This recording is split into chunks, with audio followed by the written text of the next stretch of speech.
अस्सलाम वालेकुम एवरीवन। उम्मीद है कि आप सब लोग ठीक होंगे। तो आज का लेक्चर है हमारा entrepreneurial intentions and corporate entrepreneurship. तो लेट्स स्टार्ट अवर लेक्चर। तो सबसे पहले वो कहता है कि causes for interest in corporate entrepreneurship, यानी कि किसी भी ऑर्गेनाइजेशन के अंदर एंटरप्रेन्योरशिप स्टार्ट करने के काजेज़ कौन कौन से हो सकते हैं। तो कहता है कि सबसे पहले increasing interest in doing your own thing and doing it on one term, यानी कि वो कहता है कि आप जो है कोई भी एक पर्सन जो कि किसी ऑर्गेनाइजेशन के अंदर एम्प्लॉय है, तो वो चाहता है कि वो अपना काम करे और अपनी कंडीशंस के ऊपर जो है वो कोई भी काम करे। तो ये भी एक रीज़न है कि एंटरप्रेन्योरशिप जो है वो आप उसकी तरफ जा सकते हैं। दूसरे नंबर पे वो कहता है कि new search for meaning and impatience has caused more discontent in structured organisation, यानी कि वो कहता है कि किसी भी नए बिज़नेस को जो है वो स्टार्ट करने की जो वो जल्दी है, या फिर कह लें कि रिसर्च है, वो ऑर्गेनाइजेशन के अंदर जो है वो काफ़ी जो है वो इन्वॉल्व हो चुकी है या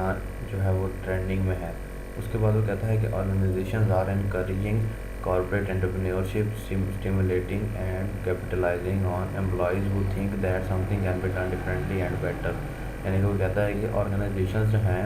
एंटरप्रेन्योरशिप के जो थीम है या जो उसका आइडिया है उसको वेलकम करती हैं और एम्प्लॉयज़ को जो है वो इनक्रेज करती हैं कि वो कोई इनोवेटिव वे में किसी काम को जो है वो करें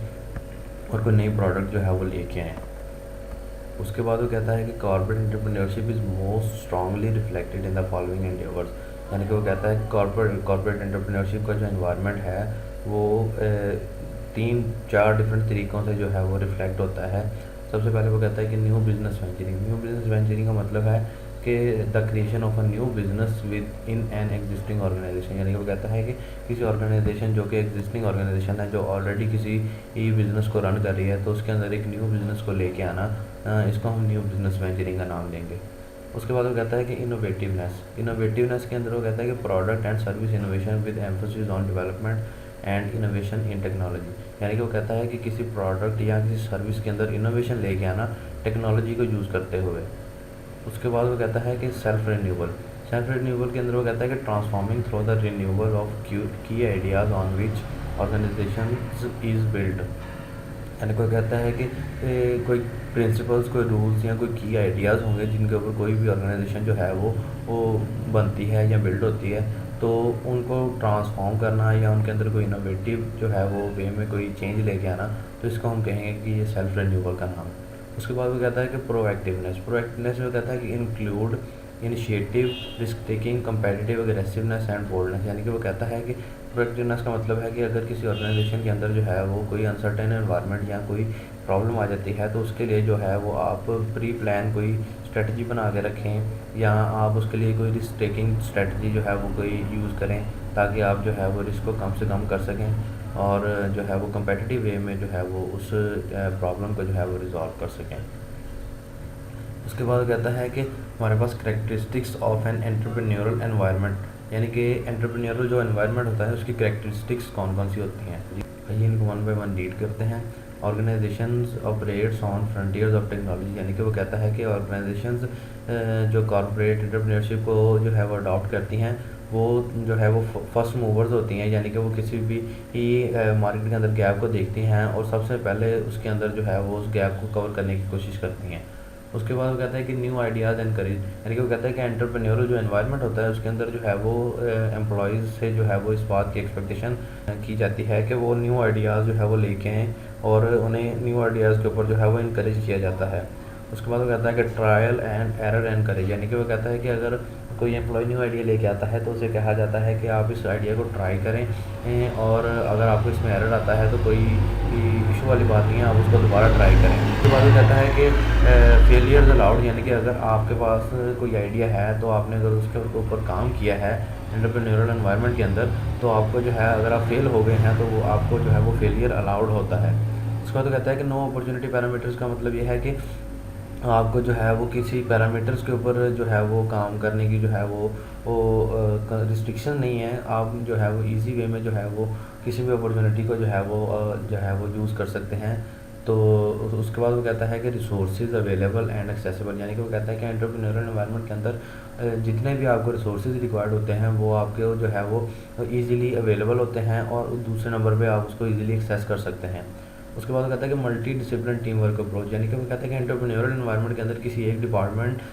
या किसी एक जो है वो फील्ड के बंदे नहीं होंगे, उसके अंदर मल्टीपल जो है वो फील्ड्स के लोगों को जो है वो इंगेज किया जाता है ताकि वो प्रोडक्टिव वे में जो है वो किसी भी इनोवेटिव प्रोडक्ट के ऊपर जो है वो काम करें। तो इसको हम multi discipline team work approach का नाम देंगे। उसके बाद वो कहता है कि long time horizon. Long time horizon का मतलब ये है कि एंटरप्रेन्योरल एनवायरनमेंट के अंदर एक प्रोडक्ट अगर किसी मार्केट के अंदर लॉन्च की गई है तो उसको वो 2 4 6 महीने जो है वो टाइम दिया जाता है कि वो मार्केट के अंदर देखें कि आया ये हमारी प्रोडक्ट जो है वो सक्सेस की तरफ जा रही है या फेलियर की तरफ जा रही है। तो इसको हम लॉन्ग टर्म होराइजन का नाम देंगे। उसके बाद आता है वॉलंटियर प्रोग्राम। अब एंटरप्रेन्योरल एनवायरनमेंट में ये नहीं होता कि आप जो है वो अपने एम्प्लॉयज़ को जो है वो इस बात का पाबंद करें कि वो जो है वो एंटरप्रेन्योरशिप की जो एक्टिविटी है उसके अंदर पार्ट लें। ये वॉलंटरीली जो है वो प्रोग्राम होता है जिसके अंदर अगर एम्प्लॉय चाहता है तो वो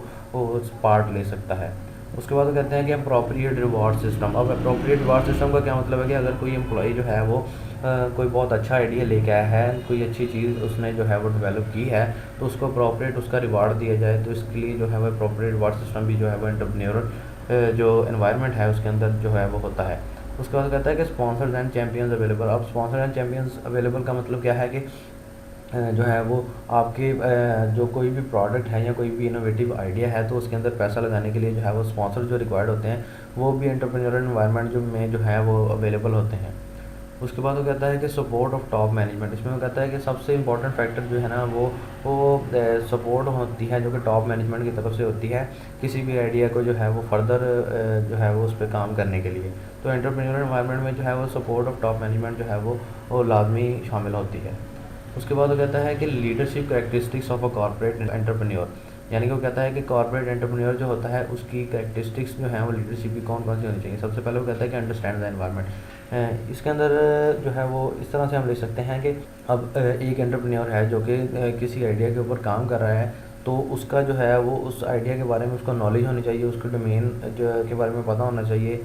उस एनवायरनमेंट के अंदर जो टेक्नोलॉजी यूज़ हो रही है, यानी कि जितने भी पैरामीटर्स उस एनवायरनमेंट के हैं उसको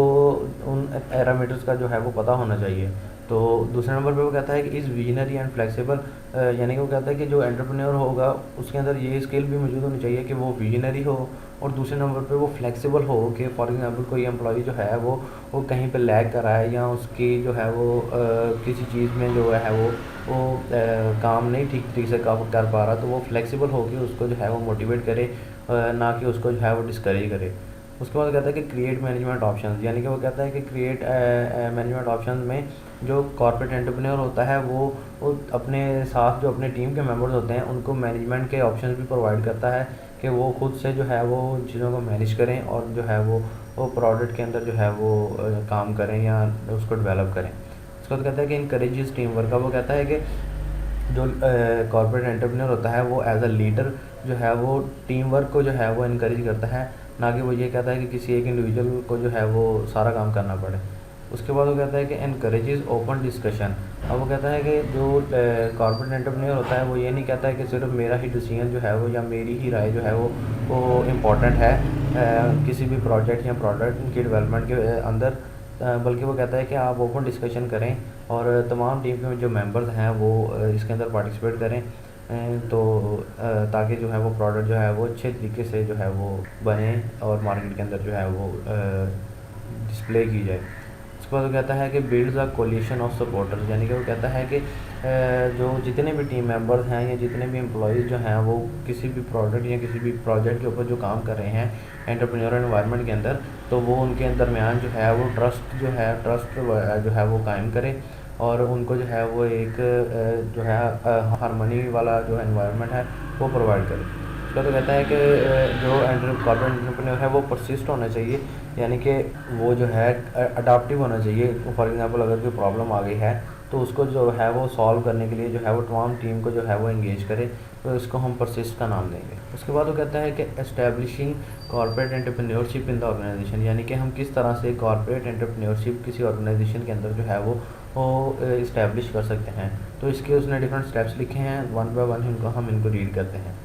स्टेप 1 पे वो कहता है कि secure a commitment to corporate entrepreneurship in organisation by top, upper and middle management levels. यानी कि वो कहता है कि अगर आपने कॉर्पोरेट एंटरप्रेन्योरशिप एनवायरनमेंट जो है अगर डेवलप करना है किसी भी ऑर्गेनाइजेशन के अंदर, तो आपको वो top, middle and upper management से जो है वो अप्रूवल लेनी पड़ेगी, ताकि जो है वो आप इजीली उसको जो है वो इस्टेब्लिश कर सकें। उसके बाद वो कहता है कि establish initial framework and embrace the concept. यानी कि वो कहता है कि अब आपने जो है वो टॉप मैनेजमेंट से अप्रूवल ले ली है, तो आप जो है वो उसका कोई जो आप काम करना चाह रहे हैं उसका कोई इनिशियल फ्रेमवर्क जो है वो डेवलप करेंगे, और दूसरा कॉन्सेप्ट जो है वो उसको देखेंगे कि आप किस कॉन्सेप्ट के ऊपर जो है वो काम करना चाह रहे हैं। उसके बाद वो कहता है कि identify, select and train corporate entrepreneur. अब इसके अंदर वो कहता है कि आप जो है वो जो भी एम्प्लॉयज़ आपके ऑर्गेनाइजेशन के वॉलंटरीली एंटरप्रेन्योरशिप के एक्टिविटी के अंदर जो पार्ट लेना चाहते हैं, आप उनको सेलेक्ट करेंगे और उनको ट्रेन करेंगे। दूसरे स्टेप के अंदर वो कहता है कि identify ideas and areas that top management is interested in supporting. वो कहता है कि आप कोई आइडियाज़ या एरियाज़ आइडेंटिफाई करेंगे जिसमें टॉप मैनेजमेंट जो है वो इंटरेस्ट जो है वो शो करवाती है, ताकि आप उसके ऊपर जो है वो इजीली काम कर सकें। उसके बाद वो कहता है कि identify amount of risk money available to develop the concept. वो कहता है कि फॉर एग्ज़ाम्पल आपने कोई भी प्रोडक्ट या प्रोजेक्ट पे काम करना है, तो उसके लिए आपको जो है वो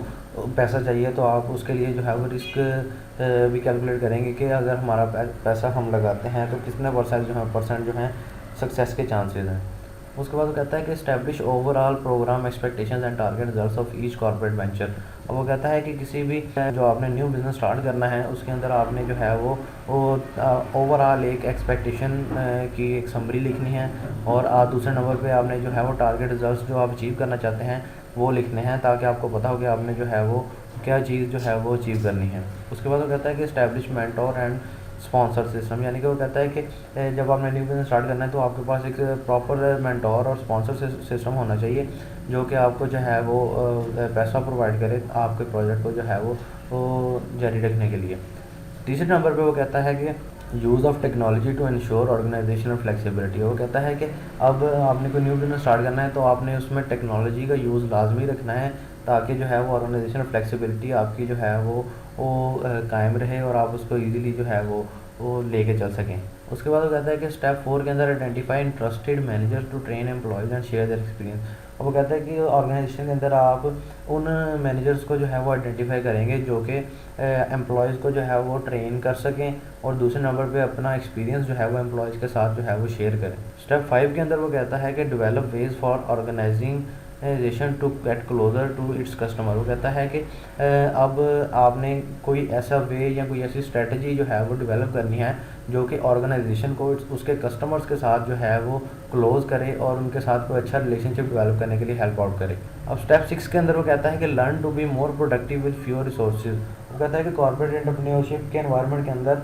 आपको थोड़े रिसोर्सेज के साथ जो है वो प्रोडक्टिव वे में जो है वो कोई भी काम करना होता है, तो इसके लिए जो है वो कॉर्पोरेट एंटरप्रेन्योरशिप के अंदर आपको जो है वो इस तरह की स्किल्स जो है वो डेवलप करनी पड़ती हैं। स्टेप 7 के अंदर वो कहता है कि establish a strong support structure for corporate entrepreneurship. अब वो कहता है कि कॉर्पोरेट एंटरप्रेन्योरशिप के एनवायरनमेंट के अंदर आपको एक स्ट्रॉन्ग सपोर्ट स्ट्रक्चर जो है वो डेवलप करना पड़ता है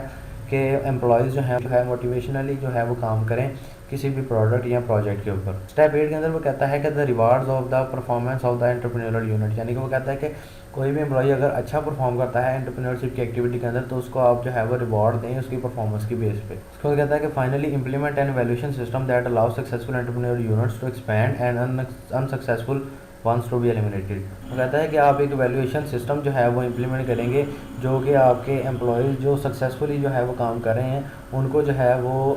जो है वो मज़ीद मोटिवेट करने के लिए, और जो अनसक्सेसफुल हैं उनको जो है वो एलिमिनेट करने के लिए, ताकि आपका टाइम, पैसा और रिसोर्सेज जो हैं वो बच सकें। उसके बाद वो कहता है कि companies that adoptive have their own versions of the implementation process to launch new venture successfully. यानी कि वो कहता है कि डिफरेंट कंपनीज हमारे पास अवेलेबल हैं जो कि न्यू बिजनेस वेंचर उन्होंने सक्सेसफुली स्टार्ट किया है। इनमें Minnesota mining and manufacturing company हैं, ह्यूलेट पैकर्ड HP है, और एक IBM है। उसके बाद कहता है कि प्रॉब्लम दैट सक्सेस एफर्ट्स जो हैं वो किसी भी कॉर्पोरेट एंटरप्रेन्योरशिप की और जो हैं ऑर्गेनाइजेशन के अंदर होती हैं। उसमें वो कहता है कि अ study found that new venture started with in a corporation performed verse then the दो स्टार्टेड इंडिपेंडेंटली बाय एंटरप्रेन्योर। अब इसके अंदर वो एक स्टडी के बारे में बताता है कि उन्होंने आइडेंटिफाई किया है कि कोई भी न्यू बिजनेस जो है किसी एग्जिस्टिंग ऑर्गेनाइजेशन के अंदर स्टार्ट किया जाता है तो वो उससे वर्स्ट परफॉर्म करता है जो कि किसी इंडिविजुअल ने जो है वो बिज़नेस जो है वो स्टार्ट किया हो। अब उसकी आगे उसने रीजंस बताई हैं, तो उसमें वो कहता है कि corporations difficulty in maintaining a long term commitment. उसमें वो कहता है कि ऑर्गेनाइजेशन जो है वो किसी भी प्रोडक्ट के ऊपर ज़्यादा लंबे अरसे तक जो है वो कमिटमेंट शो नहीं करती, क्योंकि वो 2 4 6 महीने जो है वो देखती हैं एक प्रोडक्ट को, उसके बाद उसके ऊपर मज़ीद पैसा लगाने से जो है वो गुरेज करती हैं। उसके बाद वो कहता है कि lack of freedom to make autonomous decision. वो कहता है कि इसमें एक और लैक होता है कि आप इंडिपेंडेंटली जो है वो कोई भी डिसीजन मेकिंग नहीं कर सकते। आपको कोई भी काम करना हो तो आपको टॉप मैनेजमेंट की जो है वो अप्रूवल की ज़रूरत होती है। उसके बाद कहता है कि कॉन्स्टेंट एनवायरनमेंट का मतलब ये है कि आपको जो है वो ऑर्गेनाइजेशन के रूल्स एंड रिस्ट्रिक्शन जो हैं वो फॉलो करनी पड़ती हैं, तो एम्प्लॉयज़ जो हैं वो डिस्करेज होते हैं। तो इसलिए जो है वो कॉन्स्टेंट एनवायरनमेंट की वजह से भी जो है वो किसी भी ऑर्गेनाइजेशन के अंदर न्यू बिजनेस वेंचर जो है वो वर्स्ट परफॉर्म करता है। उसके बाद कहता है कि on average independent startups become profitable twice as fast end up twice as profitable. यानी कि वो कहता है कि जो कोई भी एक पर्सन जो इंडिविजुअली जो एंटरप्रेन्योरल कैरियर का आगाज़ करता है या एंटरप्रेन्योरल एक्टिविटी का आगाज़ करता है तो वो प्रॉफिटेबल होता है ट्वाइस उससे किसी ऑर्गेनाइजेशन के अंदर जो है वो कोई न्यू बिजनेस स्टार्ट होता है। और end up twice as profitable, यानी कि अगर वो उसको एंड भी करता है तब भी वो जो है वो दुगना प्रॉफिट में होता है। उसके बाद कहता है कि लर्निंग फ्रॉम फेलियर, यानी कि किसी भी ऑर्गेनाइजेशन के अंदर जो है वो अगर कॉर्पोरेट एंटरप्रेन्योरशिप का जो एनवायरनमेंट है उसके अंदर अगर फेलियर आ गया है तो उसको जो है वो कैसे जो है वो टैकल करना है। तो इसके अंदर 2 पॉइंट्स बताता है। लॉस ओरिएंटेशन को कहता है कि an approach to negative emotions that involves working through and processing some aspects of the loss experience and as a result of this processing breaking emotional bonds to the object loss। यानी कि वो कहता है कि इसके अंदर जो है वो हम तमाम नेगेटिव पॉइंट्स जो हैं जिनकी वजह से हमारा न्यू बिज़नेस जो है वो फेलियर की तरफ गया है उनको फाइंड आउट करते हैं, और दूसरा हम अपने इमोशनल जो अटैचमेंट होती है किसी भी प्रोडक्ट या प्रोजेक्ट के साथ उसको ब्रेक करते हैं ताकि जो है हमारा लॉस जो है वो उसको हम जो है वो ओवरकम कर सकें। उसके बाद वो कहता है कि रिस्टोरेशन ओरिएंटेशन, वो कहता है कि an approach to negative emotions based on both habit avoidance and a proactiveness towards secondary sources of stress arising from a major loss. अब इसके अंदर वो कहता है कि हमारी प्रोडक्ट जो है अगर फेल हुई है तो उसमें सिर्फ नेगेटिव पॉइंट्स का जो है वो अमल दखल नहीं है, बल्कि अदर दैन नेगेटिव पॉइंट्स भी जो हैं वो दूसरे पॉइंट्स भी आ सकते हैं जिनकी वजह से हमारी प्रोडक्ट जो है वो फेल हुई है। तो हम रिस्टोरेशन ओरिएंटेशन के अंदर अदर पॉइंट्स को देखते हैं कि किन किन पॉइंट्स की वजह से जो है वो हमारी प्रोडक्ट जो है वो फेलियर की तरफ गई है, जो है वो इसमें हम ये चीज़ देखते हैं। तो दिस इज़ फॉर टुडे। आज का लेक्चर इतना ही था। अगर आपको कोई भी क्वेश्चन है या क्यूरी है तो आप मुझे जो है वो कमेंट्स में जो है वो पूछ सकते हैं, तो मैं आपको जो है वो उसका आंसर करूँगा। If you like this video please like share and subscribe. Thank you. अल्लाह हाफिज़।